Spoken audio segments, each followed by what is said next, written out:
Right, he's coming up on the outside. That's a beautiful cross. James Wales cross to his producer, Rob.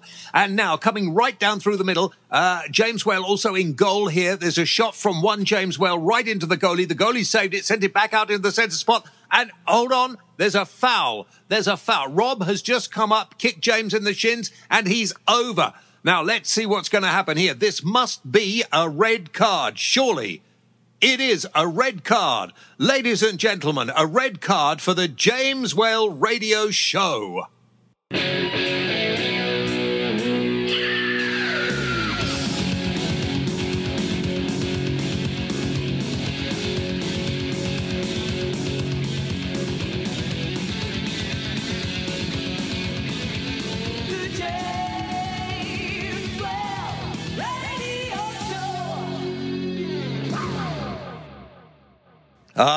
Do you know, with all this talk, RobO, of FIFA, I just can't get my mind away from football. Yeah, what's happening with FIFA? It's all over the place, but I'm not really following it.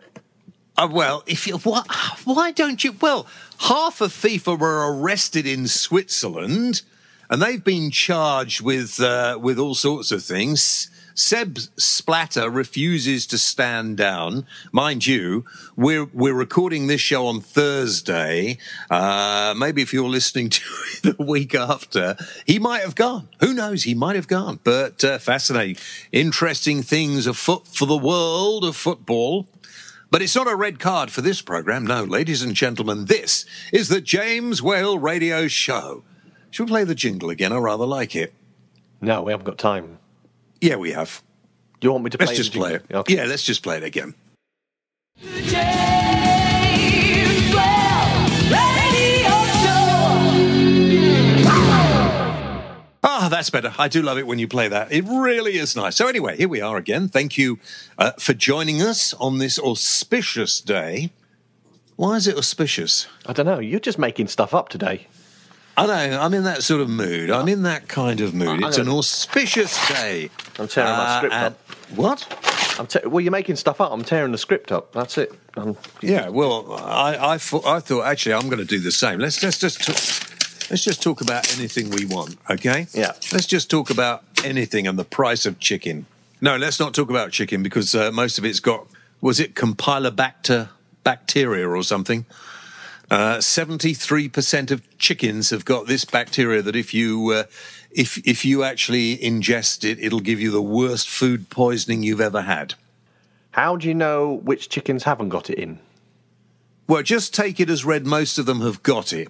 Okay, so when you buy a chicken, it's absolutely stuffed full of bad bacteria.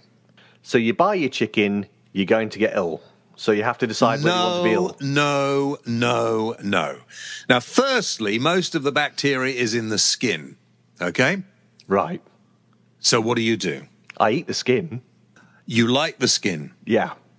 Crispy skin. Yeah, with a nice sticky coating of something. Yeah, right. So if you got a chicken home, would you wash it? No. No. Well, funnily enough, that's the right answer. For you, RobO, that is strange. So don't wash the chicken, but just make sure when you cook your chicken, it is very well cooked. If it's well cooked, you won't have any problem. Now, the other thing is, the more you touch a raw chicken, and the more that you leave a raw chicken on various surfaces and then don't disinfect them afterwards, for instance, the dish the chicken was on before it was cooked, that will be full of bacteria. That has to be washed thoroughly. This is where people get ill, you see. This is where people get ill. So they take a chicken, a raw chicken, and they put it on the draining board and they wash it, and then they put it on something else, and it touches all sorts of things before it actually gets cooked. That is the problem. And now if you go to supermarkets, some supermarkets sell chickens that you can roast in a bag. Yeah, that's what we get. That's probably the best idea. Right. Why can't you wash chickens? Well, once you wash it, it just washes the bacteria around into other parts of the chicken. The washing, it doesn't clean it. Oh, okay. The cooking cleans it. Yeah.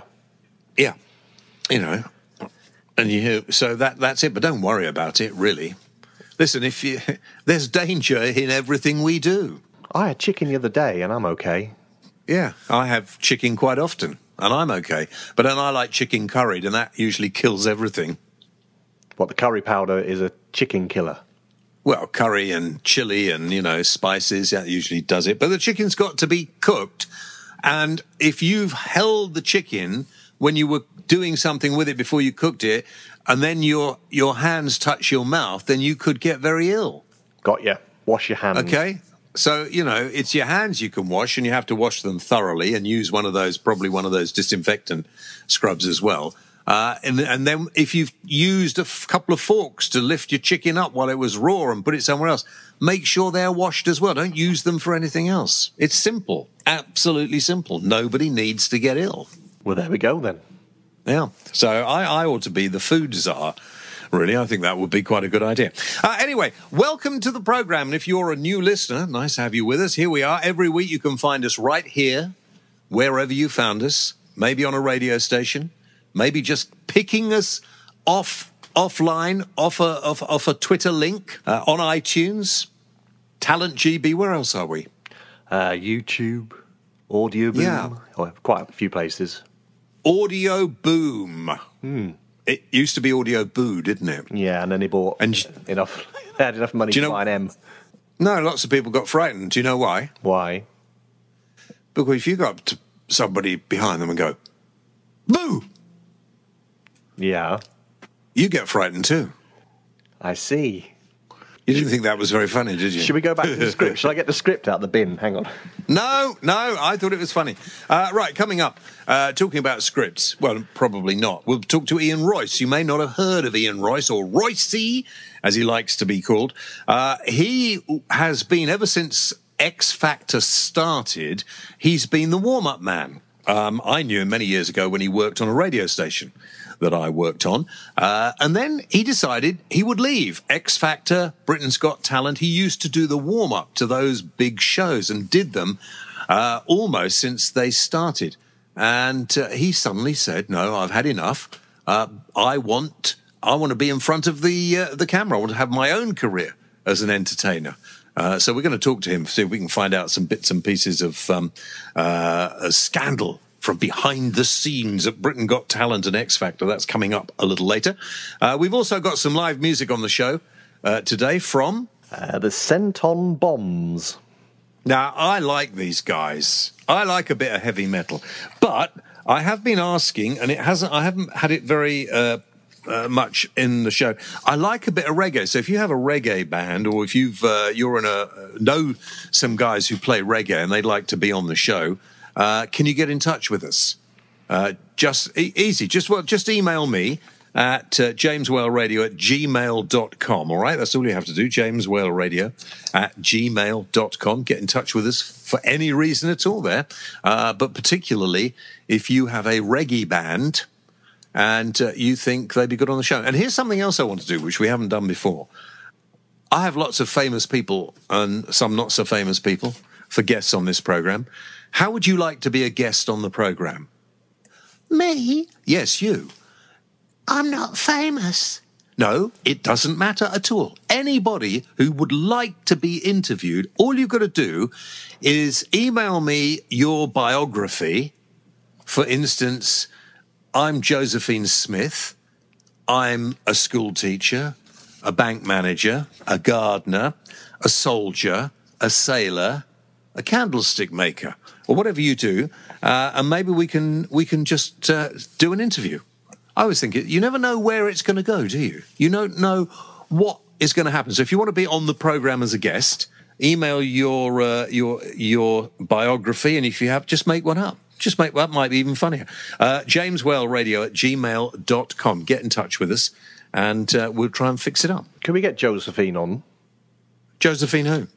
Josephine, she's the one you just talked about. She's got loads of jobs. She must be very interesting. Yeah. Well, why don't we say, Josephine, if you're listening, get in touch and we'll get you on. If there is a Josephine out there, it'd be good. And who was the guy, and I shouldn't have forgotten him, who's the air steward who listens to this program in far-flung corners of the world? I'll tell you what I'll do, because I can't remember that. What I'll do is when I edit the show, I'll just put in the name in, and it'll sound like I put the name in as well, because I'll be using a different microphone, so it'll go in this gap here. Stuart Clark. Okay, well, if Stuart Clark could get in touch with us, I'd love to talk to you. That would be good fun too, wouldn't it? There you go. I've left another gap, so I'll put his name in. Good. Yeah. In the meantime, of course, if you want to get in touch, you want to have just email us, jameswellradio@gmail.com. Don't forget to check out our website as well. And when I was tweeting on Britain's Got Talent the other night, I noticed a few people wanted the book. The book. Yes, I've been down the post office. Good. Excellent. We need the money anyway. How are we going to keep the programme going? Yeah, but I have to buy stamps. Yeah, well, buy loads because they're going to go up. Yeah, but we haven't got enough in the petty cash tin. No, that's the point. We need to increase our advertising and sponsor number. So just check out our website, look at all the commercials, and go into the shop. Get yourself a lovely Whaley sun hat for the summer, or a T-shirt, or a polo shirt. I mean, after all, we've had them all made. You might as well sell a few, mightn't you? That is very true, yes. Now, hit news this week. Tony Blair has stepped down as the Middle East peace envoy. Did anybody notice? I didn't know he had the job. He's had the job for many years now. And, of course, the Middle East is probably the most peaceful it's been for millennium. And he's decided he's done a really good job as far as being the Middle East peace envoy. So he's decided to step down. I'll tell you what, I hope whoever takes his job doesn't make a mess of it. No, that would be terrible. We don't want anybody making trouble in the Middle East. I mean, for goodness sake, now it's running so smoothly. That would be a terrible thing to do, wouldn't it? I'm not applying. No, I wouldn't if I were you. The word is, of course, that Tony Blair hopes to come back into politics and possibly become a prime minister of the future. In the Middle East? No, I mean, we could get Tony Blair time Part 2. Is that possible? Or is it the Americans that can't do that? Well, no, I think it is possible. I don't see that there is any reason if he stood to become an elected member, got into Parliament, then stood for the leadership of the Labour Party, he could possibly... Would anybody vote for him? I'm not sure. It'd be interesting, wouldn't it? New Labour. New Labour. Yeah, well, they're saying the reason they didn't win the last election, of course, is because they went too far away from New Labour and went back to their old socialist roots. So who knows? Actually, no, it would be New Old Labour, wouldn't it? Well, New Old Labour might be that might be a way to go. I mean, let's face it, it's all going to come down to sort of benevolent dictatorship one way or the other, isn't it? Yes. I'm looking forward to the EU referendum, though. Have you decided how you're going to vote, in or out? I'm going to definitely vote in, just in case it's raining. No, I didn't mean in or out. I mean in to stay in the European Union or to come out of the European... Do you know, by the way, what the European Union is? Isn't it a place in Europe? Yeah, okay. Still, never mind. You've still got the vote. Possibly no point in you using it, really. I think this is a good time, actually, Robert, for us to have a bit of music, don't you? Yeah, we got the Centon Bombs. I know. And Centon Bombs are? Well, they're a rock band. Yeah, I know, but do you not know... God, I can't speak. Do you not know what a Centon bomb is? Is it one of them bath things that you drunk in the bath and it fizzes everywhere? Well, I don't know. I'm asking, if anybody knows, please email jameswellradio@gmail.com and tell me what a Centon bomb is. In the meantime, here they are with a Black Chariot.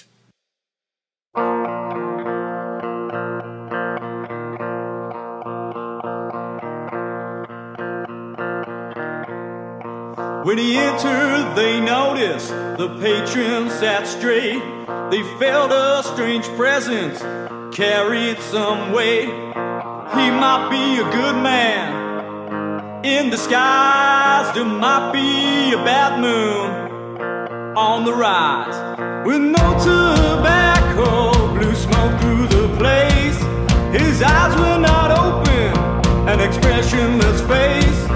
If he's looking for Jesus, he won't find him here.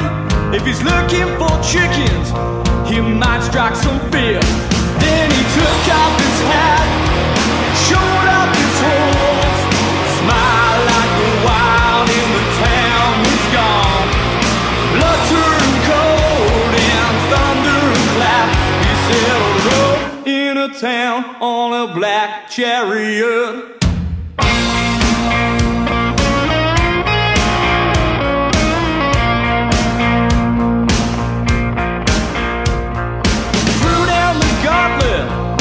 Cast out the man, started the countdown, starting at 10. When he stared through my soul, he told me one thing: I could ride in that chariot, all I had to do was sing. So I bled to my guts, I fired up my chords. The camp was afire when I prayed to my Lord. Overhearing my wishes, he shook his big head. I fell to my knees when I heard what he said. Sing for me, honey, sing best you can. You better sing well or I'll let you hang. Show me some substance, show me what you got.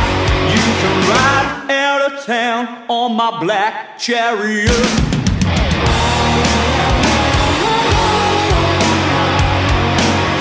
I'll be singing from the grave.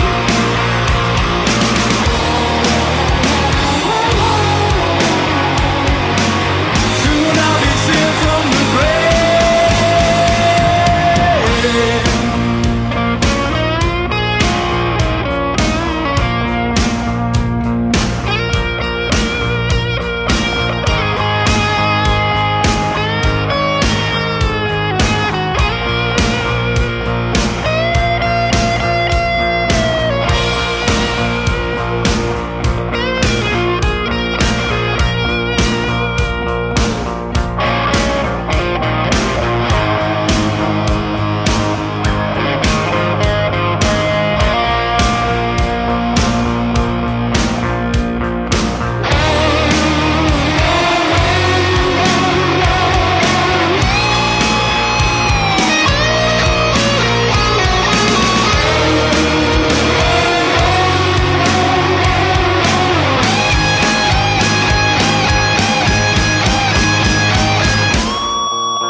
He laughed at my effort, then my neck snapped.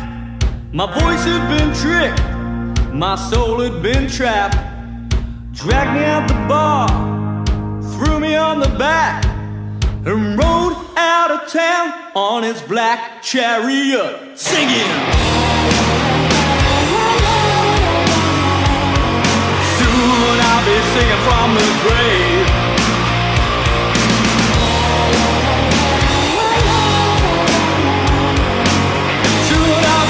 From the grave.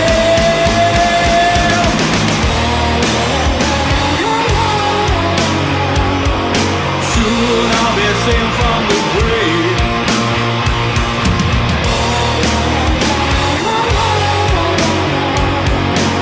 Soon I'll be singing from the grave.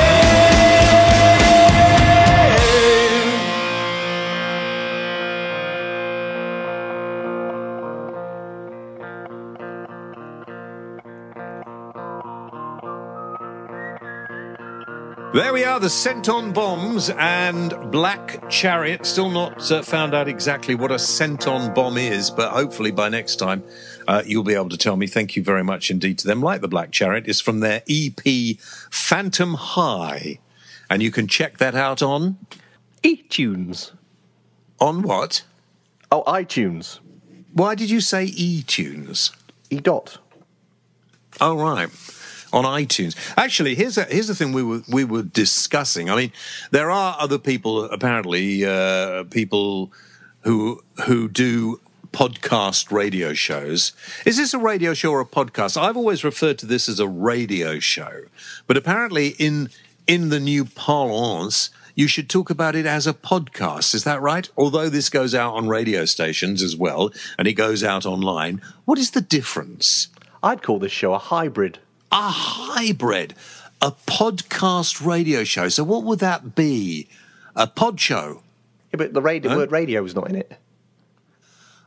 Radio podcast. A radio pod. Radiocast. Yeah. Radio pod show. Radio showcast. Yeah, if we keep going. Pod show. Oh, I don't know. So anyway, we were thinking of getting an app. Other people have apps, but then we decided it wasn't worth it. What we decided on that?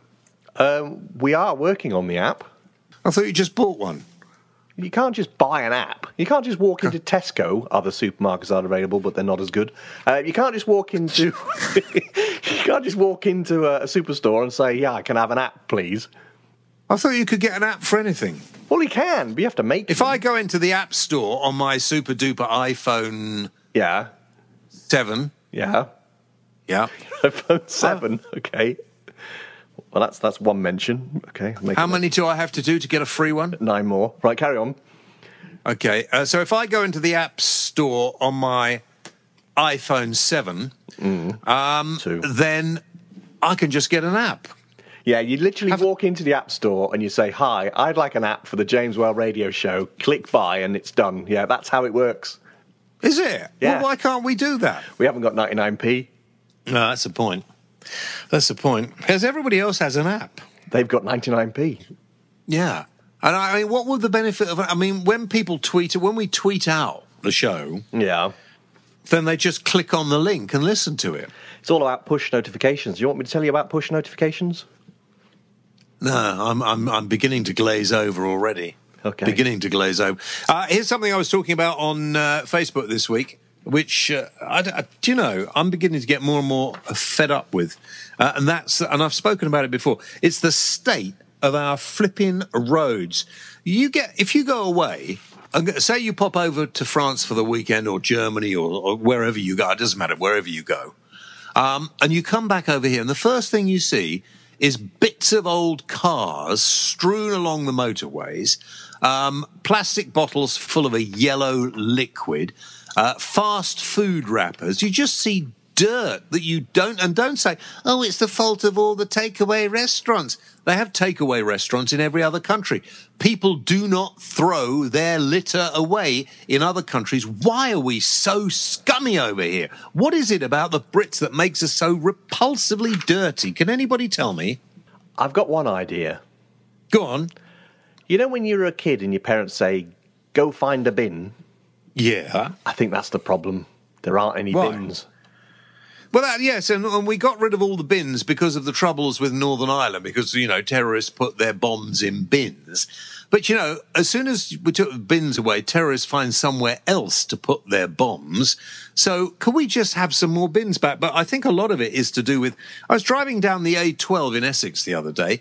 Every bin on that road in the lay-bys was overflowing with rubbish. Nobody seems bothered in clearing some of these public bins out. And it's dirty and it annoys me. I put this on Facebook, and Alicia says, because people have no respect for... And the cheeky ones say, if there wasn't any litter, then street cleaners would be out of jobs. You're right, Alicia. I've heard people say that. William Street says, because ignorant pigs, well, pigs aren't ignorant. They're very clever animals. But ignorant people can't take their rubbish home. Totally selfish, no pride, no respect. Tony says, I wish I knew, James. I clean my local woods every time I go up there. And, lots of people do. I can't stand it. Walk out of the house and you see, litter just there. Somebody has not put it where it should be put. That's the problem. Who else have we got? You got loads of people. Kelvin says, spotless here in Harleston, Norfolk, but I was originally from London, and I don't understand it really. Why do some people drop litter? Let's do a big thumbs up to Harleston in Norfolk, because Kevin says it's really clean. John Barker says when he visited Germany, he noticed young people putting their rubbish in the correct bin. Here, they don't do it. I live above 2 takeaway shops, and the rubbish on my doorstep every night is disgusting, even though there are bins yards away. And the schools have to address this because some of the parents are worse than the kids. And that's a very good point. That's a very good point. How many people have you seen flinging a cigarette out of the car? Janet Riddle says, it's a disgusting state of affairs on our streets. I taught my children, who are now in their 20s and 30s, to put any rubbish in their pockets until they got home. They still do this, and now their kids are being taught the same. I really wish more people would have more respect for our streets. So right. So absolutely right, guys. Thank you very much indeed. Lots of people got in touch on that as well. Let's try and keep where we live a little bit cleaner. Talking about pollution, noise pollution, all right? I noticed there was a guy tragically killed the other day because he stepped out in front of a car. And the reason he didn't hear the car, well, he didn't look, but he should have been looking. Sadly, too late now. But he didn't hear either because he was wearing headphones. And his parents want people to be more aware that if you are walking the streets and wearing headphones, listening probably to me at this moment in time, and if you are, just make sure you're aware. Have a little look. That's it. I'm looking to have a little look around, see what's happening.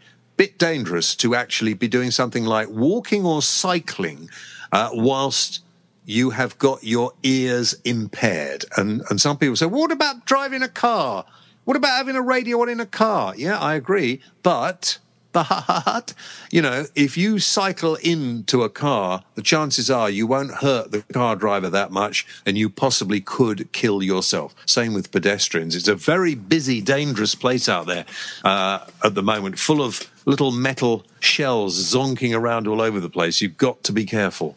Wouldn't you agree, Rob? I certainly agree. Yes, definitely, 100%. Now, here now is a little chat with an old friend of mine, a man called Ian Royce, known to many as Roycey, the warm-up man or former warm-up man for the Xfactor and Britain's Got Talent. Sitting in my room and I'm on my own. It's cold outside and I'm feeling alone. So I turn that dial and my radio's on. I hear James Well and my troubles are gone. I hear James Well on the radio. I hear James Well and his podcast show. I hear James Well on the radio. James Well and his podcast show. James Well on the radio.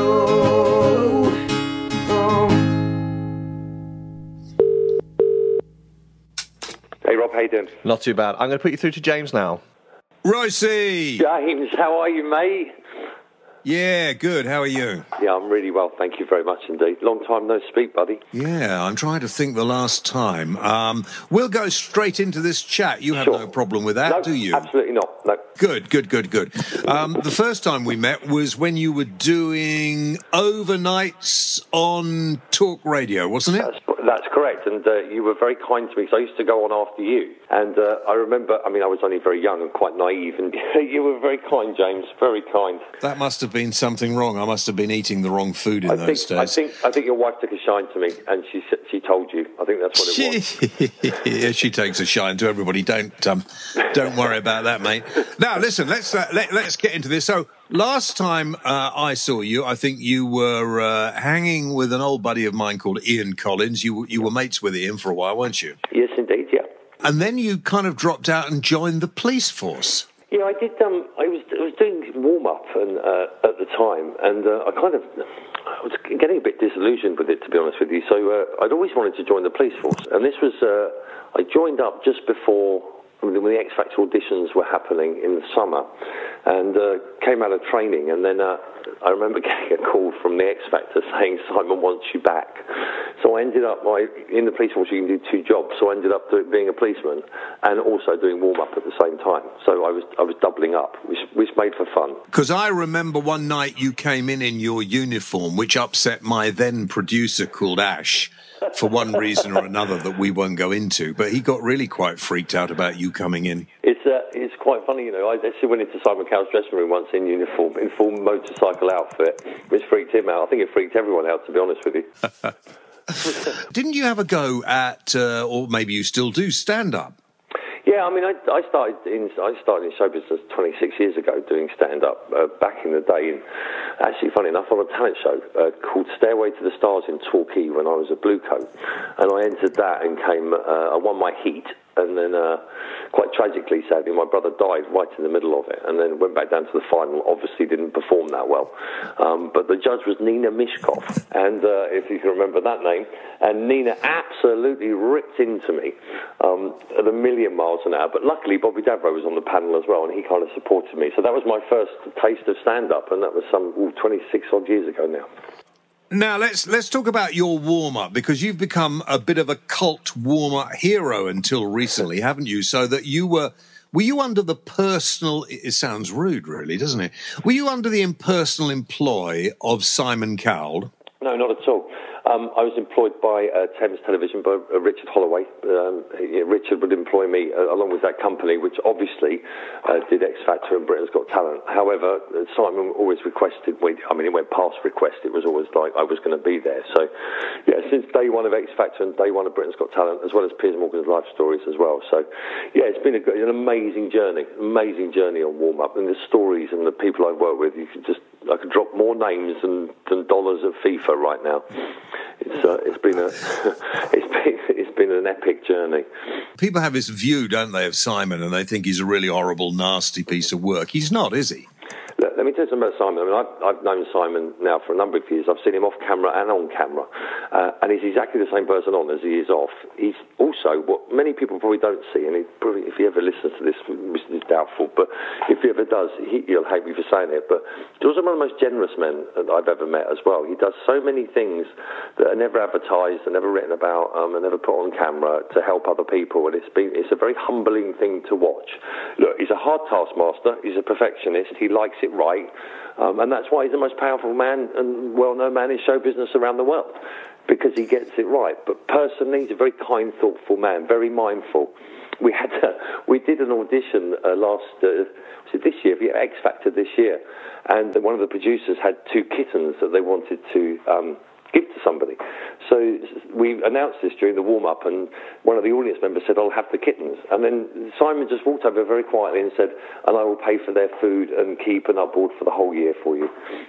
And that's the kind of guy he is. He just spontaneously just kind of helps people along the way. So, yeah, I mean, Simon's Simon, and what you see is what you get. But he is a very kind, humble man.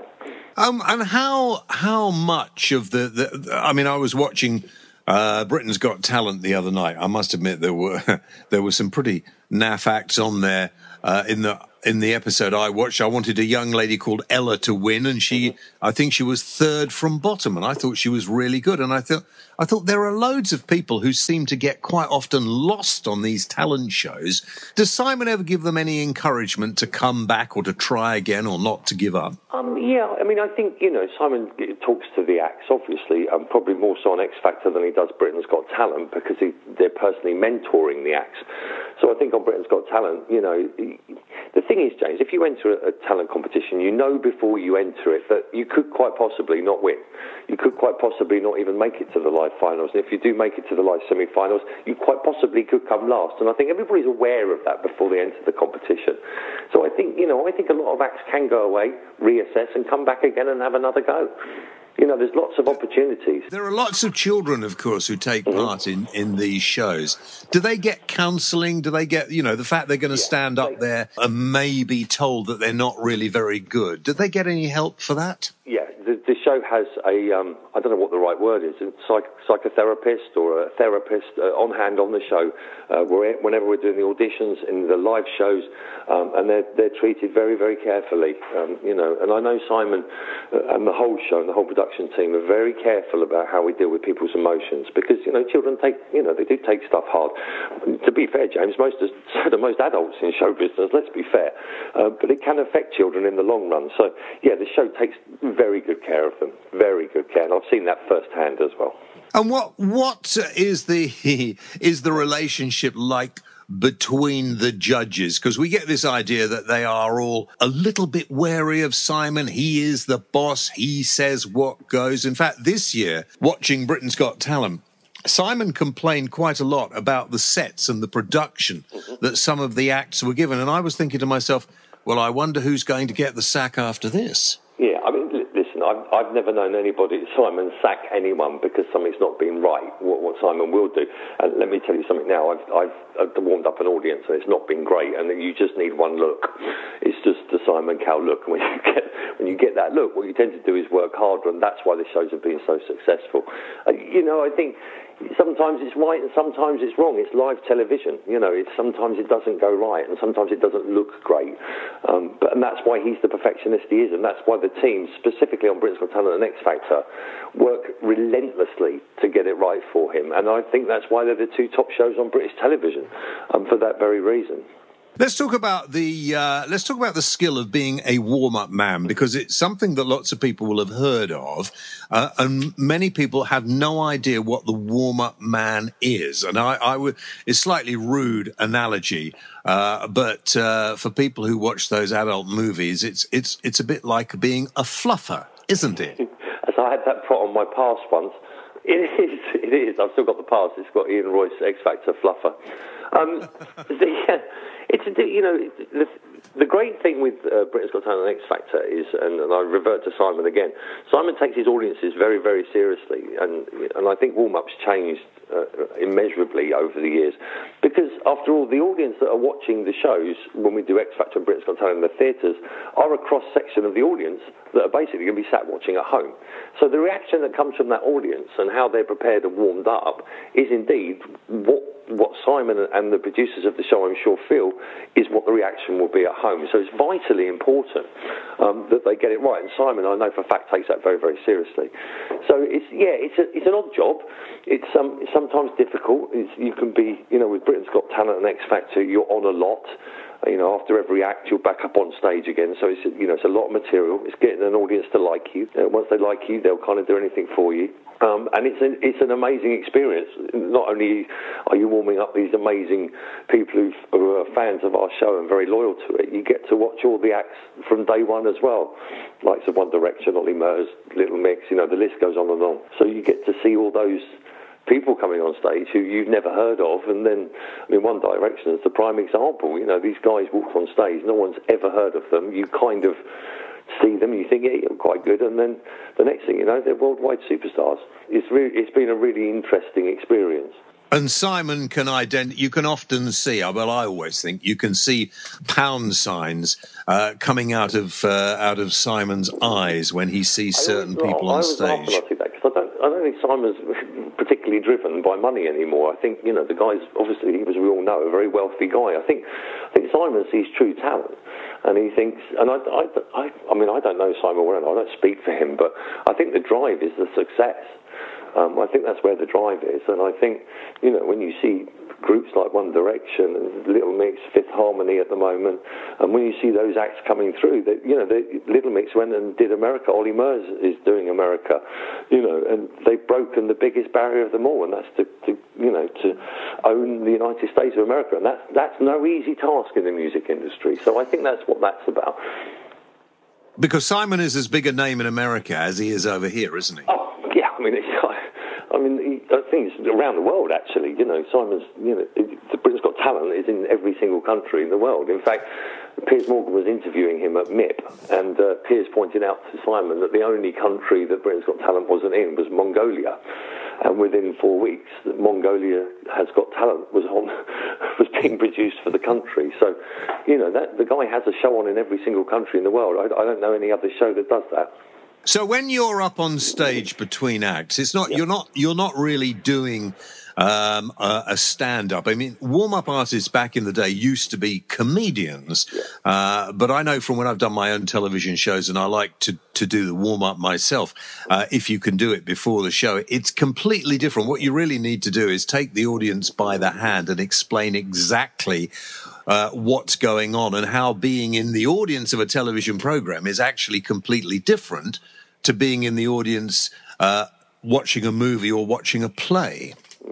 I do stand up. When I do my warm up, it is stand up. I do complete improv. I don't have a script. I don't go out there with any standard set jokes. I'm sure there's a few, but I tend to just go into the audience in an improv manner and do my comedy that way. So for me, I don't speak for any other warm-up guy, but for me, that's how it is when I walk out, I'm doing stand-up.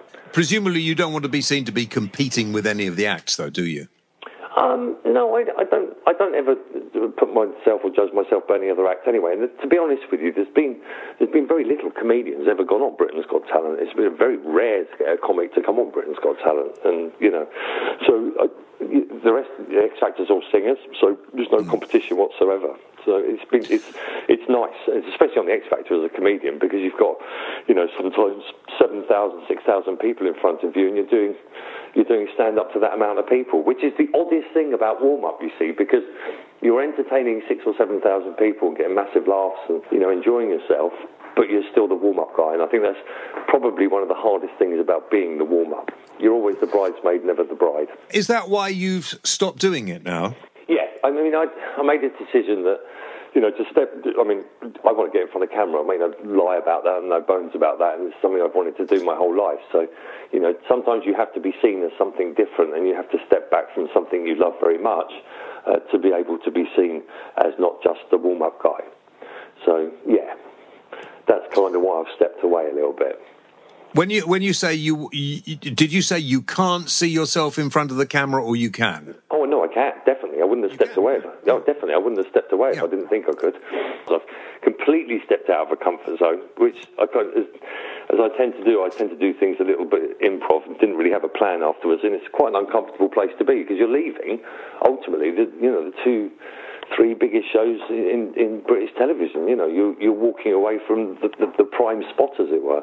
You get into the vicinity of Simon Cowell, whether you talk to him much or not, whenever you're working. Can't you go and knock on the door and say, look, Simon, I really would love my own TV show. Can you not pull a few strings for me? Yeah, no, I'm having some meetings with Psycho, his television production company, and we're having some meetings and some ideas coming through there. So it's not all gone quiet. I'm not sat here on my own sort of pulling my hair out. It's there are things afoot, as it were, and Simon's been very helpful. So, yeah, so I'm having some meetings with his producers and some ideas floating around. So it's not a closed door at all. Simon's been very, very kind.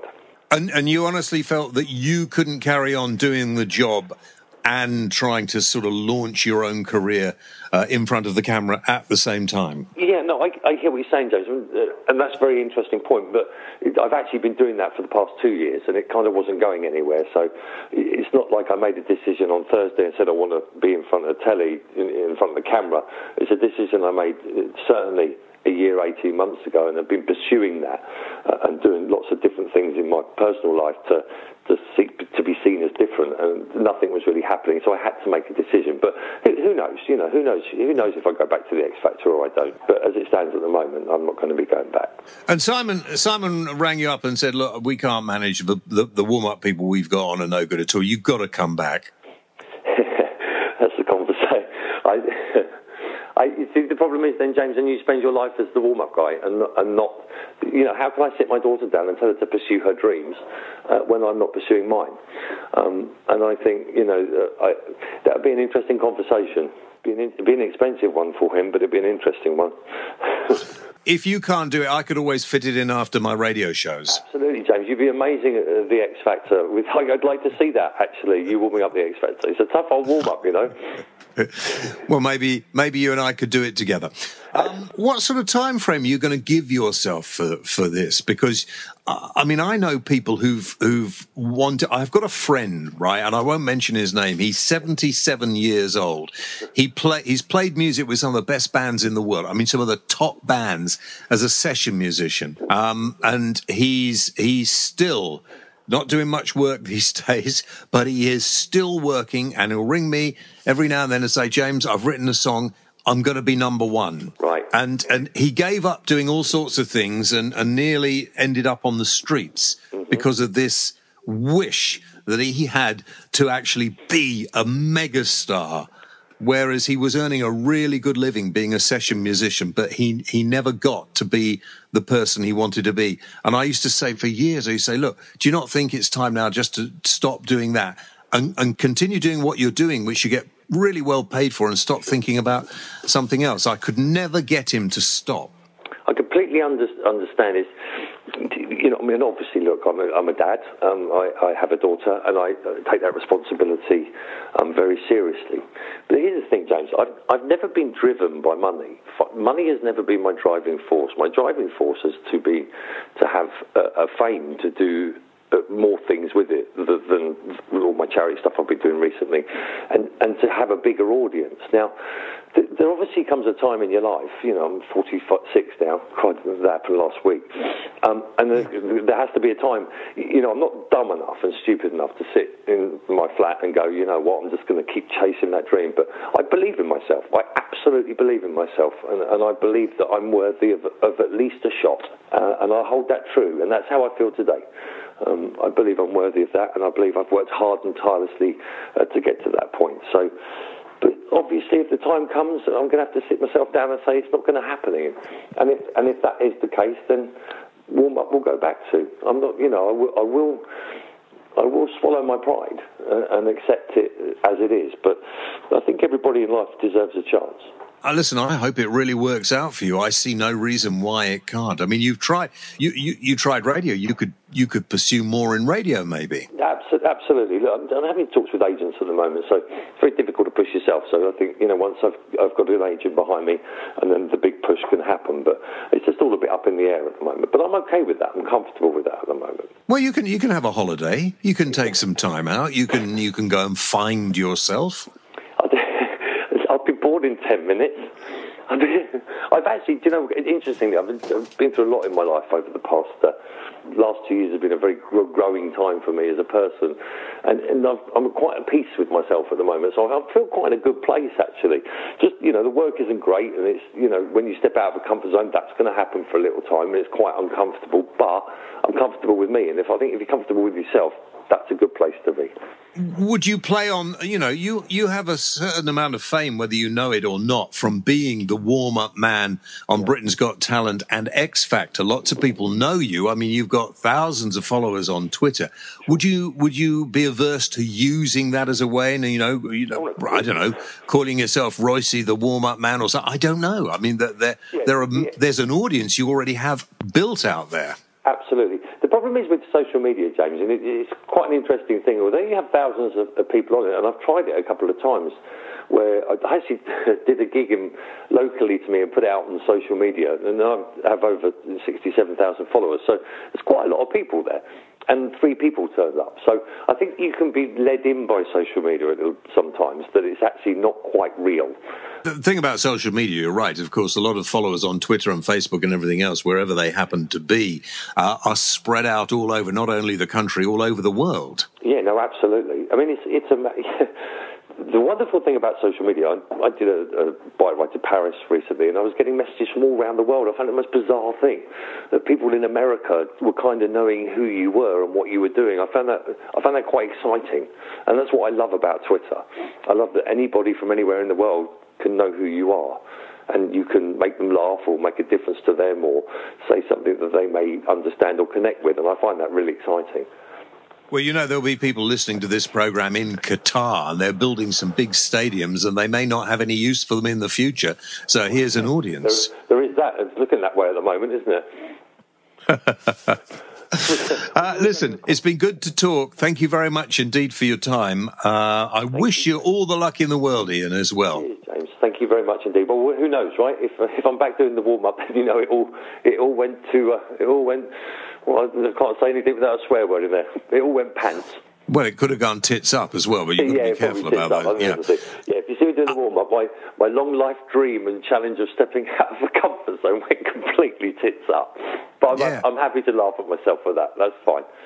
Well, listen, what about a judge? There might even be a place as a judge on Britain's Got Talent or Xfactor. You never know. It's funny, I think one of my biggest dreams in life would be to go on screen and on camera, firstly with Simon, and secondly with the one show that I love more than anything, and that's the Xfactor, because I've been there the longest. I was there since day one, it's longest serving member. And along with Richard Holloway and a couple of others of the crew who worked tirelessly backstage. I think that's the one dream. But sadly, mate, I think you have to have a bit of a profile before you get that gig. So it's a bit. I think that's one step too far. Roycey, good to talk, mate. Take it easy. God bless, James. Thank you very much indeed. You take care of yourself now. And you, my friend. Cheers, buddy. Thanks, mate. Bye. Cheers, Ian. Bye. You are listening to James and Rob on the James Well Radio Show. My thanks to Ian Royce, and once again, we wish him all the best in the future. I think it's time now for Tech Talk. Okay. Tech Talk. Tech Talk, tech talk. For all those techie people who like Tech Talk, it's Tech Talk. Periscope, you'd like this one.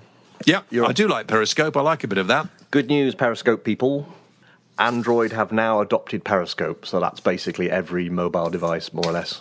Oh, so we can start doing more Periscopes again? Because Yeah. I got a bit fed up. I didn't bother after a while. Well, it's because you're only talking to people with iPhones and iPads. See, I've mentioned iPhone. Yeah. I'll add that my iPhone mention to your 2, so that's 3. There you go. Oh, okay. Right, So more Periscopes, because it's sort of died a death a bit. I've noticed not that many people using it anymore, and I think Well, the audience was big enough. should we do one in the next couple of weeks? You know, we'll link it up with you and me on the FaceTime thing and do that. Yeah, why not? Well, yeah, why not? We'll do that. We did one before, didn't we? We did. Yes. Did anybody ever see that one? A few hundred people. That's the problem, I think, because Periscope videos are normally only on for, 2-3 minutes? Yeah. So you've got that small window of people actually using social media at that time. Okay, well, we normally record this around lunchtime, this program, believe it or not. And we will tweet out on the James Whale Radio Show Twitter account when we are going to record it in the next couple of weeks. And we'll go and do a Periscope and then see how many people can tune in and watch. Fair enough. Shall we do questions to the Oracle? Okie dokie. Are you the Oracle today? Of course, I'm the Oracle every day, yeah. Okay. Because let's face it, you never listen to any news, so you have no idea what's going on. Well, hopefully with these questions, I will learn. Yeah, pigs might fly. Right, go on. Wayne Seddon. I hope that's right. I never get these right, do I really? No, you sound like a hospital radio DJ when you do that. Would you do this Charlie challenge that's been going around? I'm not aware of it, but explain it to me. Basically, it's a bit like a Ouija board for the poor people. Yeah. You get 2 pencils, you stack them as a cross formation, so the top pencil's pivoting. You have yes and no written down on the paper, and you say, Charlie, are you there? And then you can ask it questions. Okay, I'll do it now. Okay, have you got 2 pencils? Yes, no. Yeah, and you need 2 pencils. Yes, no, yeah. And you put pencil on top of pencil so it looks like a cross. Yeah. Balance it so the top pencil's balanced. Oh, balanced? Yeah. Okay, so, so it's not touching either side, you mean? Yeah, well, so it's not touching the paper or whatever you've got underneath. Hang on, that's going to be difficult, but yeah. Right. And then when you... Wait. We should do this on Periscope. Oh, it's more difficult than I thought. Balancing the pen. Oh, one of my pens is not round. Well, I've got one biro and one pencil. Oh, that's not working. I've got an old toothbrush here. Would that do? No. Oh, anything sort of, as long as the pencil on the top is free moving. Right. So no, I can't get it to go. Oh, hang on. Right. Okay. Yeah, I've got that done. Yes. Okay. And right. Well, now you say Charlie, who's some demon from Mexico, apparently. All right. You summon him by Charlie. I'm going to do it. All right. Okay. Charlie. Am I going to win the lottery? Is it moving? No. Well, then maybe they don't know that you're going to win the lottery. Ask a different question. Charlie. Do ghosts exist? Oh, hang on. I think I've discovered what the problem is. What? He's just Charlie, not Charlie. Oh, right. Charlie. Okay. I was going to do Charlie Chuck then. Charlie Chuck. Eat it. Right. Okay. Charlie, do you exist? That's one. It's Charlie. Oh, right. Charlie, do you exist? No, it's rubbish. Absolute rubbish. We'll be getting sued again. Okay, next question. Well, we've answered that question. What? We've answered that question. Yeah, it's rubbish. I've done it. It's rubbish. Okay. Okay. Jonathan Cooper. Mind you, on this program, I defy anybody, and I would love to speak to the spirit world. I defy anybody to contact spirits whilst talking to me. I defy any of you. We keep getting threatening letters from mediums saying they're going to take us to court. Well, they're not going to take us to court. Well, please take us to court, because if you can summon up a medium in a courtroom, that will be excellent. I mean, listen, don't get me wrong, I've interviewed from Doris Collins and Doris Stokes, the legends in that sort of thing, and they're all perfectly nice people, and I'm sure they believe exactly what they're doing. But when I say, please, you know, can you get any words for me? Can you tell me something that only they can't? And can you? Nobody can prove it. Nobody can prove it. And, you know, there's so many sort of discrepancies as well. You get 2 or 3 mediums together and they'll tell you different things about the same. And they're always people that you've probably never heard of. Well, either people you've never heard of or famous people who never put a sentence together. You know, if you're going to contact somebody from somewhere else, at least, let's see, rather than, I think it sounded like, was it R or was it B? I'm sorry, I'm sorry, you're coming in rather, can you give me, is that an R? R. Anybody here? Does R mean anything to... So, lady over there, R, yes, R, Ro. Oh, yes, Ro. You know, perhaps I should go out as a medium. Or a large. Right, can we get on with the question? Yeah. Right, okay, next question. James, you've probably... This is from Jonathan Cooper. You've probably heard the news this week that the PC Brigade are demanding that the historic pub that's called the Old Fighting Cock change its name to be more compassionate to chickens. Have you got any suggestions? Yes, I have. The Old Fighting Cock was a pub, of course, of great note. But to be honest with you, fighting cocks really is something that we perhaps should not champion anymore. It was a rather disgusting and appalling pastime, and probably better to move on, I would think. Just call it table. I was thinking more of the scrapping pussies. Scrapping. Oh, dear. We're going to get taken off air. Right, okay. Ray Jenkins. Why do 24-hour, 7-day-a-week, 265-day-a-year supermarkets have locks on their doors? Do you know, Ray, that is a really good question. That is one of the best questions we've had for a long, long time. Because... on Sundays, even 24-hour supermarkets are not allowed to open 7 days a week. They have to close, I think, at a certain time on a Sunday and open again Monday morning. I think there's an Apple store in America that's open 24 hours, 7 days a week, 265 days, and it's open 100% with no locks on the door. Oh, you'll get those religious people getting very upset, or the trade unions getting upset, or somebody getting upset. There's always somebody gets upset if you want to do something different. Time to get another question, maybe from somebody who's got an iPhone 7. Adrian Evans, if you choke a Smurf, what colour does it turn? It turns a kind of yellowy red colour, actually, but could I just say, do not do that. It's not clever. It's not funny. I don't want to do any more questions. I'm bored now. Are you? Well, that's lucky, because we've almost run out of time. Thank you very much indeed, RobO, for putting this programme together. You should be totally and utterly ashamed of yourselves. And we'll see you same time, same place, same time, same place. Yeah, that's what we'll see you. And listen, if you enjoyed this, or if you just could not believe what you were listening to, go to the James Whale radio show right now and listen to more. Are we off now? Yeah. Can I borrow 99p? No, go! Oh, I'm never going to get that app now.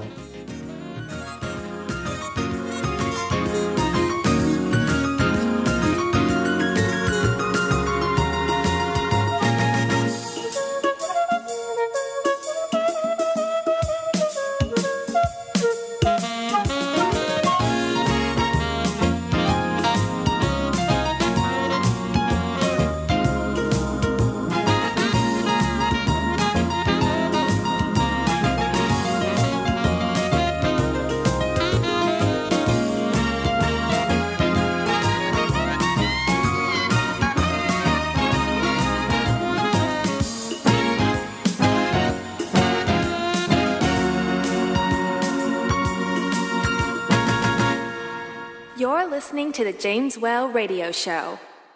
For more information, visit www.jameswellradio.co.uk. Why not check us out on Facebook.com/James Well Radio Show, or follow James on Twitter @the James Whale. James Whale, the voice of reason.